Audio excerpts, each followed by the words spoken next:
So when there's an accountability question, I'm not surprised. I think with the Dallas Cowboys, you have to expect the unexpected. this is a team that's lost its confidence.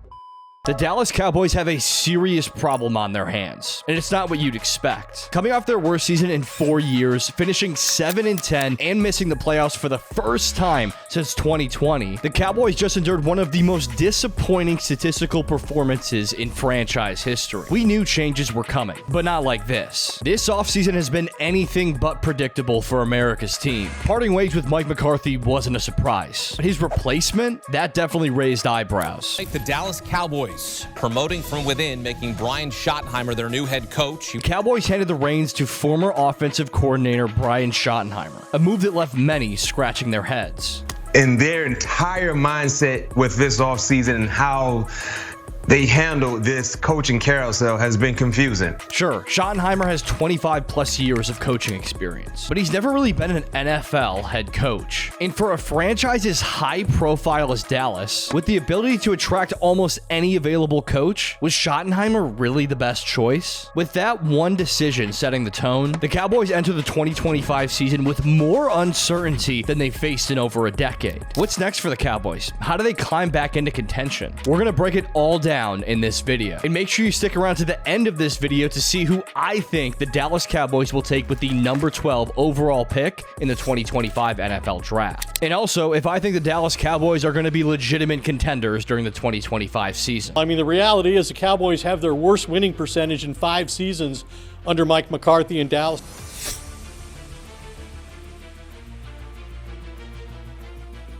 Before we jump into this video, I want to make a deal with you. Every time I go and look on my channel to see how many people who are watching my videos are subscribed, I'm honestly shocked at the amount of people who are not subscribed to my channel. So the deal I'm making with you is that if you hit that subscribe button and like this video, I promise I'm going to do everything I can and work as hard as I can to continue making the best sports content on YouTube. Thank you in advance. Let's jump into it. To start things out, this is what I think the biggest question mark is for the Dallas Cowboys heading into the 2025 season. And it's probably not what you would expect: coaching. It's not the roster that concerns me the most, but rather the head coach leading the team. After parting ways with Mike McCarthy, who, despite his flaws, led Dallas to 3 strong seasons out of the 4 he was there, the Cowboys had plenty of high-profile candidates to choose from. Names like Kellen Moore, an offensive mastermind with a track record of success, and deep ties to Dallas, too. Pete Carroll, Leslie Frazier, and even Deion Sanders were all in the conversation. Of course, the Deion Sanders rumors felt like more of a Jerry Jones Dallas Cowboys media stunt than ever an actual possibility. While the headlines ran through with reports of discussions between Sanders and the Cowboys, I never really saw that as a realistic option. Yet, despite all the talent that they could have pulled from, the Cowboys landed on Brian Schottenheimer. Yes, Schottenheimer comes from a respected football lineage. His father, Marty Schottenheimer, was an NFL coaching legend. And sure, he brings over 25 years of coaching experience. But let's be honest here, was Brian Schottenheimer really on anyone else's radar as a top-tier head coaching candidate? I highly doubt it. So while this hire was surprising, my take on it was I'm indifferent. I don't love it, but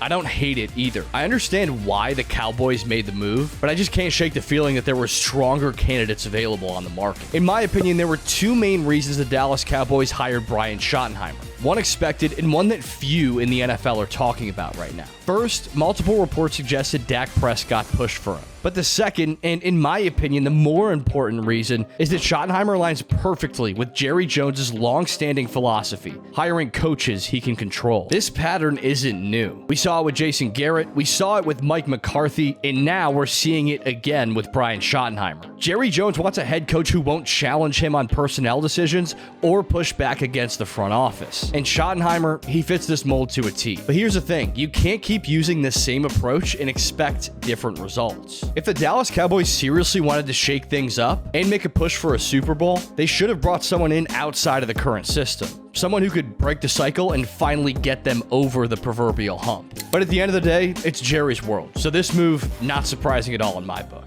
So with a rookie head coach at the helm, the Dallas Cowboys have massive roster gaps to fill heading into the 2025 season. We're going to rank their biggest needs from least urgent to most urgent. And I think the number one priority might surprise you. Starting off the list at number 5 is cornerback, a position where almost every team in the NFL could use more depth. While it's a need, it doesn't rank as high as others on this list. Then I have wide receiver, running back, offensive line, and defensive line. Now, just because the offensive and defensive line are the most pressing needs for the Dallas Cowboys, in my opinion, doesn't necessarily mean that they are going to address these gaps on their roster with their first pick in the 2025 draft at number 12 overall. In fact, if you look at their free agency moves thus far, most of their additions have been on defense. That could be a sign that they're eyeing a major offensive upgrade in the upcoming draft. If Ashton Jeanty is available at number 12 overall, I don't see any way the Cowboys pass on him. He's been consistently linked to Dallas, and given their glaring need at running back, the fit makes almost too much sense. They tried to run it back with Zeke and Rico Dowdle last year, but it didn't really pan out. Signing Javonte Williams was a really good move in the right direction. But is he really your true lead running back? I could see him stepping into that role, but he definitely isn't the best option. Either way, the Dallas Cowboys are going to need a lot more depth and talent at the running back position if they want to take steps forward in 2025. Another point, which I don't think nearly as many people are talking about, is that Brian Schottenheimer is known to build his offenses around a very, very strong run game. And we all know Jerry Jones loves drafting young, flashy offensive playmakers whenever he gets the chance. Many NFL insiders and analysts consider Jeanty to be the best overall running back prospect since Saquon Barkley. So I can absolutely see the Dallas Cowboys taking Ashton Jeanty if he's available, but I'll revisit my final prediction later on in this video. That brings me to my next point, and this is the one big question mark surrounding the Dallas Cowboys that no one else in the NFL is talking about. The Dallas Cowboys coaching staff genuinely concerns me. In my opinion, Brian Schottenheimer was the safe hire, but as a first-time head coach, it's going to take time for him to find his footing and feel comfortable leading a team. Outside of Schottenheimer, the Cowboys have a completely revamped and new coaching staff, with Matt Eberflus as defensive coordinator and Clayton Adams as the offensive coordinator.